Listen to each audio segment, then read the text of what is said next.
Welcome to PEDI 4056. The goal in this module, which is the first module, is to introduce you to reservoir simulation. I want you to know what it is, why we use it, and to give you a big picture of the reservoir simulation process. So we start out with what reservoir simulation is. So it is a combination of pretty much all that you've learned so far. So combination of your engineering, physics and chemistry. Physics describes the physical process, the physical mechanisms that govern, say, fluid flow in the porous medium. Chemistry, you can have chemical reactions between fluids that we inject and the fluids already in the porous medium. Also the minerals in the porous medium, the minerals in the rock can interact with whatever fluids we inject. Mathematics, the governing equations for the flow are described in form of mathematical equations which are linearized and solved, and that comes under numerical analysis. And then we implement the solution procedure in code. This could be C++, Python, MATLAB, whatever programming language of choice. And then the simulator as a whole can be used to guide our reservoir engineering management. So based on our understanding of the flow mechanisms in the reservoir and predictions of cumulative oil produced as a function of whatever operating conditions we specify, we are able to better manage a reservoir.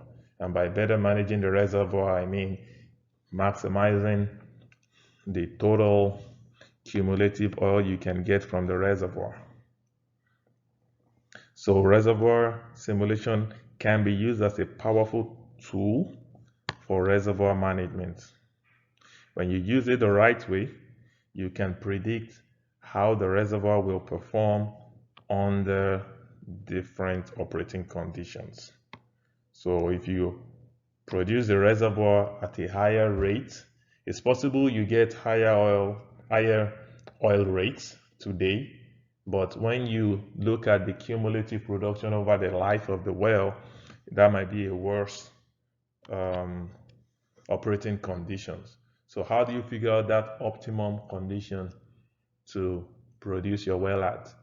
You can simulate the different well rate constraints and then pick the one that gives you the highest cumulative oil over the life of the field. And that you can generalize to flowing bottom hole pressures and other possible constraints you can have on your well. The main idea is you don't want to figure it out by trial and error on the actual field. You can do your trial and error on the model, which comes at no cost, right? Then figure out the best operating conditions, then recommend that for the field operators. And that can give you higher cumulative oil production from the field. You can also use your simulation model to resolve design, operational, and troubleshooting problems you can have throughout the reservoir life. The main idea, once again, is the fact that you are able to calibrate a numerical model to what exists in real life, and then try different things on the numerical models and figure out issues that may be going on wrong with your actual reservoir, because you don't want to do unnecessary troubleshooting on your actual reservoir. That could incur loss of production. A numerical simulator is basically a computer code or a collection of codes like the CMG suite.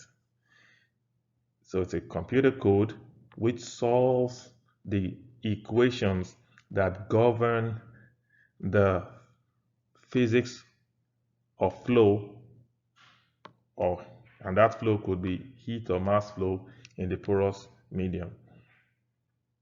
And typically, these equations are partial differential equations, PDEs, and to solve them, you need to provide initial conditions, which could be as simple as constant pressure everywhere in the reservoir for single phase flow, and boundary conditions, which could be inner boundary conditions representing the well, or outer boundary conditions, which could either be the Dirichlet or Neumann boundary conditions, meaning either constant rate or constant pressure outer boundary conditions.